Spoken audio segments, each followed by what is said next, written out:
Good morning dear student मु सोनाली स्वागत करुच्ची मो चैनल बायोलॉजी सोनाली रे। तो आज आम देखा प्लांट टिश्यूर टिश्यू सिस्टम विषय देखा। या पूर्वर अलरेडी मु meristematic tissue, permanent tissue, simple tissue, complex tissue, ता भितर जाइलेम कौन, फ्लोएम कौन, तापर पैरेन्काइमाटस कौन, स्केलेन्काइमाटस कौन सब बुझे सारी अलरेडी। तो जो मैंने आज मो चैनल नुआ अच्छ से प्रीवियस क्लास मो देखिपर प्रीवियस क्लास गुड़ाक जोटा कि मुझे डिस्क्रिप्शन लिंक दे दूँगी। एवं आज क्लास स्टार्ट करबा पूर्व समस्त अनुरोध अच्छी मो चैनल को सब्सक्राइब कर एवं वीडियो पसंद थिले निश्चय लाइक करिवो। तो देखिए आम टिश्यू सिस्टम कौन प्रिवियस आम जोटा देखी टिश्यू विषय सेटा आम एक्चुअली कौन देखी सेल को सेल रो प्रेजेंस विषय आम देखिकिना ताकू आम क्लासीफाए करते। ठीक अच्छे। तो देख आज आम जो देखा कौन देखा वो देख we were discussing types of tissue based on the type of cell present. तो जो प्रकार सेल प्रेजेंट थी ताकू आखि आगे रखिकिना आम टिश्यू को डिवाइड करते क्लासीफाए करते। Let us now consider how tissues varies depending on their location in the plant body। तो वर्तमान आम को देखा जो प्लांट टिश्यू कौन अच्छी तार जो लोकेशन अच्छी से लोकेशन को कंसीडर करिकिना आम टिश्यू को केते भाग में विभक्त करिचु। Their structure and function would also be dependent on location. तो जेहेतु गोटे प्लांट रो विभिन्न प्रकार लोकेशन अच्छी रूट हो, सूट हो, तार लीफ पार्ट हो कि स्टेम हो, तो विभिन्न प्रकार जो पार्ट अच्छी से पार्ट रो लोकेशन रे ये टिश्यू मान को विभिन्न भिन्न भिन्न स्ट्रक्चर मध्य थाए एवं फंक्शन मध्य थाए। तेणु स्ट्रक्चर और फंक्शन मध्य कहा उपरे डिपेंड करे, प्लांट रो लोकेशन उपरे डिपेंड करे। ठीक अच्छे। On the basis of their structure and location there are 3 types. तो बेसिकली से दृष्टि आम जो टिश्यू अच्छी ताको 3 भाग में विभक्त करिचु एवं ताको कहुए टिश्यू सिस्टम। ठीक अच्छे। तो से जो टिश्यू सिस्टम अच्छी 3 भाग में विभक्त सेटा कौन कौन एपिडर्मल टिश्यू सिस्टम, ग्राउंड और फंडामेंटल टिश्यू सिस्टम, आ गोटे भास्कुलर और कंडक्टिंग टिश्यू सिस्टम। तो फास्ट आम देखा एपिडर्मल टिश्यू सिस्टम कौन। The epidermal tissue system form the outermost covering of the whole plant body and comprise epidermal cell. तो ये सबुठ बड़ प्रथम तुम एक नोट कर पार। 1 नंबर पॉइंट कौन है जे एपिडर्मल टिश्यू सिस्टम जोटा अच्छी से outermost covering part of the whole body. ठीक अच्छे। अर्थात टोटाल प्लांट बॉडी जो आउटर कवर अच्छी सेटा एपिडर्मल टिश्यू सिस्टम द्वारा तैयारी एवं तार सेल गुड़ाक कौ प्रकार सेल सेटा होची एपिडर्मल सेल। ठीक अच्छे। आउ मध्य देख stomata and the epidermal appendage the कौन होची ट्राइचम एंड हेयर।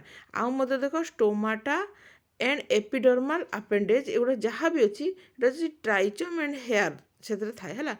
एवं the epidermis is the outermost layer of the primary plant body एवं से मान को जो आउटर मोस्ट लेयर को एपिडर्मिस बोली कहा जाए। ठीक अच्छे। It is made up of elongated compactly arranged cell. ठीक अच्छे। Which form a continuous layer से गोटा कंपार्टमेंटली अरेंज माने कौन कंपार्टली अरेंज माने कौन गोटे कंपार्टमेंट पर आउ गोटे कंपार्टमेंट आउ गोटे कंपार्टमेंट पर आउ गोटे कंपार्टमेंट कंपार्टमेंट द्वारा से माने एक अन्य सहित अरेंज होना गोटे कंटिन्यूअस लेयर रे तैयारी ही थांती। ठीक अच्छे। Epidermis is usually single layer. तो बेसिकली माने सिंगल लेयर थांती एवं epidermis cell are parenchymatous with a small amount of cytoplasm lining the cell wall and the large vacuole। तो बेसिकली ये आम कौन जानले जे माने parenchymatous थांती। ठीक अच्छे। तो आम ऑलरेडी parenchymatous कौन स्केलेन्काइमाटस कौन सब आम पढ़ीचे। तो यही जो एपिडर्मिस सेल अच्छे ये parenchymatous टाइप सेल। ठीक अच्छे। एवं एमान मध्य कौन थाए अल्प मात्रा साइटोप्लाज्म थाए एवं गोटे लार्ज वैक्यूल थाए। ठीक अच्छे। The outer of the epidermis is open cover with A vaccine thick layer called cuticle. यहाँ मेन हूँ मेन पॉइंट देख नेक्स्ट अच्छे देख क्यूटिकल कौन जो एपिडर्मिसर सबुठू बाहरे जो वाक्सी थिक लेयर थाए बा मोटा होकिना गोटे लेयरटे रही थाए ताको कहा जाए क्यूटिकल। ठीक अच्छे तो क्यूटिकल मेन फंक्शन है जो वाटर लॉस अच्छी ताको से प्रिवेंट करि थाए। एको तमे मध्य लिखिपार जे आउटर लेयर जो थिक लेयरटा को क्यूटिकल कहा जाए एवं तार मेन कैरेक्टरिस्टिक है से वाटर लॉस को से प्रिवेंट करि थाए बा अटकाई थाए है एवं रूट रे किंतु क्यूटिकल एब्सेंट थाए। तो तुम कह रूट रे कहीं क्यूटिकल एब्सेंट थाए कहीं जेहेतु यहाँ तुम थिक लेयर ये कौन कर वाटरटा को भीतर को एंट्री भी करने को देव ना माने तुमको ग्राउंड लेवल जो आम सॉइल अच्छी सॉइल वाटर को एब्जर्व करने असुविधा हम तेणु रूट रे एटा एब्सेंट थाए। ठीक अच्छे देख stomata are present stomata are the structure present in the epidermis of the leaf. तो देख स्टोमाटा विषय आम आगु भी जाचे जे स्टोमाटा बेसिकली लीफ रे प्रेजेंट थाए। तो दुईटा जिनस जानले क्यूटिकलटा थाए आमर आउटर लेयर रे बॉडी रे किंतु स्टोमाटा थाए आम लीफ रे। ठीक अच्छे तो स्टोमाटा कौन करे स्टोमाटा रेगुलेट करे जो ट्रांसपीरेशन होता है एवं गैसियस एक्सचेंज होता है ताको से रेगुलेट करता है। तो स्टोमाटार फंक्शन कौन it regulate the transpiration process and the gaseous exchange. ठीक अच्छे each stoma is composed of two bean shape cell है तो दुईटा बीन से देख ये मन कर स्टोमाटा जो अच्छी स्टोमा अच्छी सेटा बेसिकली केमती तैयारी दुईटा बीन शेप सेल द्वारा तैयारी जहाँ कि गार्ड सेल बोली कहा जाए। ठीक अच्छे हुईच एनक्लोज स्टोमाटाल पोर तो स्टोमाटा मझे स्टोमाटा पोर थाए ये जो स्टोमाटाल पोर चतुर्पार्श्व गार्ड सेल थाए। ठीक अच्छे तो तुम ये डायग्राम रे देख मन कर यहाँ हूँ तुम पोर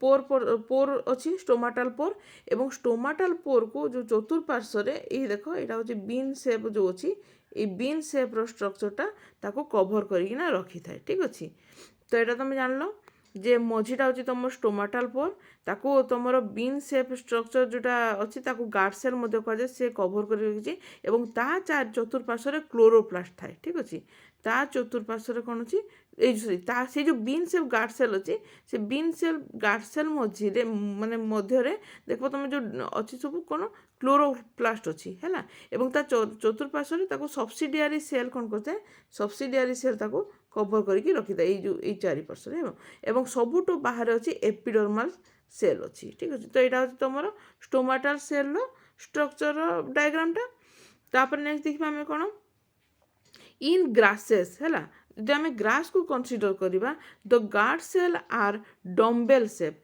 तो सही डायग्राम को पलि आस एटा हूँ मनकर ग्रास आम देखिले तो ग्रास रे देख जो स्टोमाटा अच्छे यहाँ हूँ देख डम्बेल सेप्र होती। ठीक अच्छे एमती कि डम्बेल सेप्र अच्छी एवं ता मझे कौन अच्छी स्टोमाटाल पोर अच्छी है आ बाकी सब स्ट्रक्चर जहाँ भी अच्छे पूरा सामान अच्छी जमी यहाँ हूँ तुम गार्ड सेल अच्छी। ठीक अच्छे एवं तापर देख यही जगार तुम सब्सिडियरी सेल अच्छी एवं ता चारिपटे एपिडर्मिस अच्छी। ठीक अच्छे तो एतकी है तार स्ट्रक्चर जानले आम दी प्रकार स्ट्रक्चर को जानले तापर आम देखा the outer wall of guard cell जोड़ा हूँ आर हाईली थिक्ड बा मोटा होना थाए the guard cell presents sorry the guard cell possess chloroplast and regulate the opening and closing of stoma. तो बेसिकली गार्ड सेल भितर कौन थाए क्लोरोप्लास्ट थाए एवं से स्टोमाटा को ओपन करे कि क्लोज करे sometime a few epidermal cell in the vicinity of the guard cell become specialized in their shape and size and are known as subsidiary cell। तो बेसिकली आम सब्सिडियरी सेल टाक देखिलु जोटा guard cell चतुर्पार्श्व थिला। ठीक अच्छे the stomatal aperture guard cell and the surrounding subsidiary cell are together called stomatal aperture. तो बेसिकली ये जोटा आम देखले कौन कौन जो स्टोमाटाल अपर्चर तुम गार्ड सेल हो स्टोमाटाल पोर हो तुम सब्सिडियरी सेल जहाँ भी अच्छी ए समस्त को लेकिना कौन तैयारी ए समस्त को लेकिना कौन तैयारी आमर एक समस्त को लेकिना आमर तुम स्टोमाटाल अपर्चर तैयारी।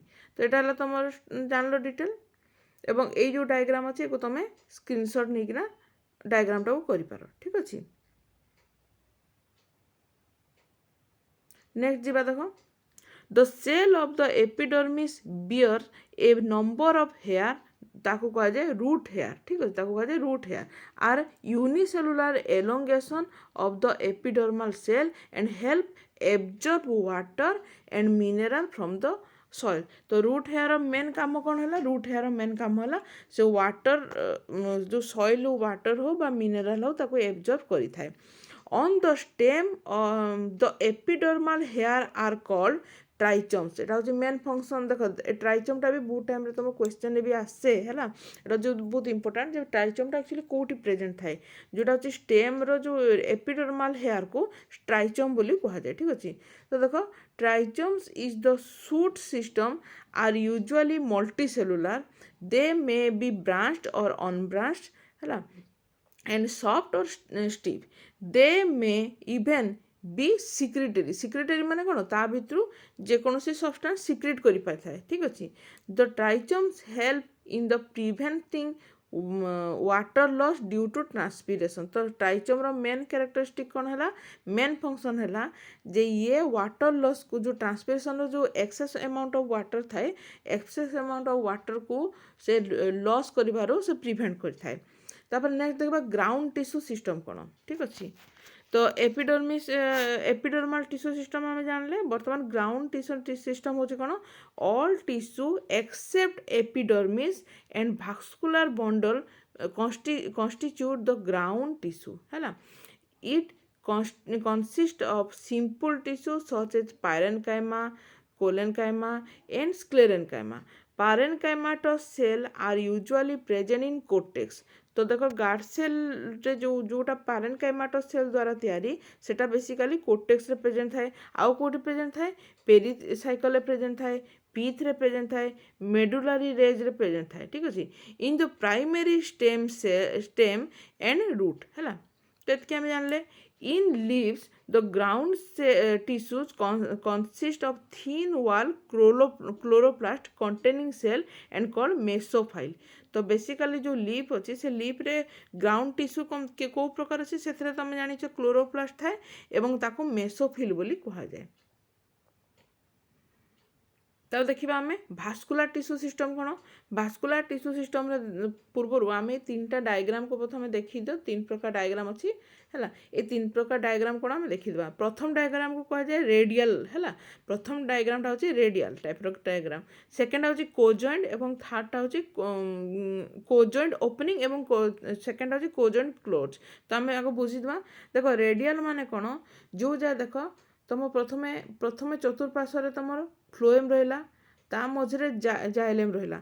तो यही प्रकार जो माने से माने जो जदि यही प्रकार फेज बाय फेज प्रथमे फ्लोएम तापर जाइलेम तापर फ्लोएम तापर जाइलेम यही प्रकार जदि होइकिना रहिबे ताको रेडियल टाइप ऑफ डायग्राम आम रेडियल टाइप रो जानले है। यही जगह देख फ्लोएम उपरे अच्छी एवं तले जाइलेम अच्छी एवं दी जन कोजॉइंट होइकिना अछंती है। तो यहीटा को एमाने होचंती ओपनिंग टाइप रो, ठीक अच्छे। आउ एमाने बेसिकली मोनो सॉरी डाइकोटिलिडन रे एई प्रकार देखा जाए, ठीक अच्छे। तो एटा होची तमर जोटा होची कोजॉइंट ओपनिंग है। सेम देखो कोजॉइंट सॉरी कोजॉइंट क्लोज है एवं कोजॉइंट ओपनिंग कौन? जोटा कि फ्लोएम अच्छी ऊपर है तले अच्छे आमर जाइलेम एवं फ्लोएम आउ जाइलेम मझे कैम्बियम थाए, ठीक अच्छे। ता हूँ कोजॉइंट ओपनिंग बोली कह जाए। बेसिकली एटा मोनोकोटिलिडन रे देखा जाए, ठीक अच्छे। तो बर्तमान आम पूरा पढ़ा। देख the vascular system consist of complex tissue the phloem and the xylem। The xylem and phloem together constitute vascular bundle। तो बेसिकली भास्कुलर बंडल कौन? जो कि जाइलेम एवं फ्लोएम मिसिकिना थाए, ठीक अच्छे। तो इन डाइकोटिलिडन देख cambium is present between phloem and xylem. तो बेसिकली यहाँ हूँ कौन? तुम डाइकोटिलिडन जो जगार कौन अच्छी कि कैम्बियमटा प्रेजेंट थाए कौन तुम फ्लोएम एवं जाइलेम मझे प्रेजेंट थाए। Such vascular bundle because of the presence of cambium possess the ability to form secondary xylem and phloem tissue, hence it is called open vascular bundle जोटा तुम 3rd नंबर चित्र रे देखि पारुछ, ठीक अच्छे। एवं तापर देखिबा हमें नेक्स्ट कौन? In the monocotyledon the vascular bundle have no cambium present जोटा होचे एटा ठीक अछि है नो तुमर यही दुई जन को जो फ्लोएम अच्छी और जाइलेम अच्छी एमान भितर कौन प्रकार कैम्बियम प्रेजेंट न थाए ठीक अच्छे तो hence since they do not form secondary tissue and they are एफोस एज क्लोज तेणु एम होती conjoint closed type of vascular tissue ठीक अच्छे when xylem and phloem within a vascular bundle are arrange in the alternate manner है along the different radii देख alternate manner केमती जो प्रथम चित्र को देख मनकर ये प्रथम रहा फ्लोएम ता मझे रहा जाइलेम यही प्रकार अल्टरनेट रेडिएसन रे तुम सब जाइलेम कि फ्लोएम रहा ताको रेडियल टाइप्र तुम भास्कुलर बंडल बोली कहगला ठीक अच्छे देख इन कोजॉइंट type of vascular bundle the xylem and phloem are jointly situated along the same radius and vascular bundles है or of vascular bundles such vascular bundle are commonly in stem and root sorry leaves तो basically यही प्रकार जो vascular जो थाए bundle एटा stem आउ leaf रे रही थाए the cojoint vascular bundle usually have the phloem located only in the outer side of the xylem किंतु ये जो कोजॉइंट भास्कुलर जो थाए कोजॉइंट भास्कुलर कौन थाए फ्लोएमटा कौन थाए जाइलेम रो बाहर पर्सरे से लोकेशन तार थाए ठीक अच्छे तो बेसिकली यहाँ तुम टोटाल 3टा प्रकार तुम जो टिश्यू सिस्टम विषय आम जानिले एमान को जो हिस्टोलोजी अच्छी बा आनाटोमी अच्छी जोटा हूँ आमर तुम डाइकोटिलिडन और मोनोकोटिलिडन विषय से आम नेक्स्ट क्लास पढ़ा आज तो ये थैंक यू।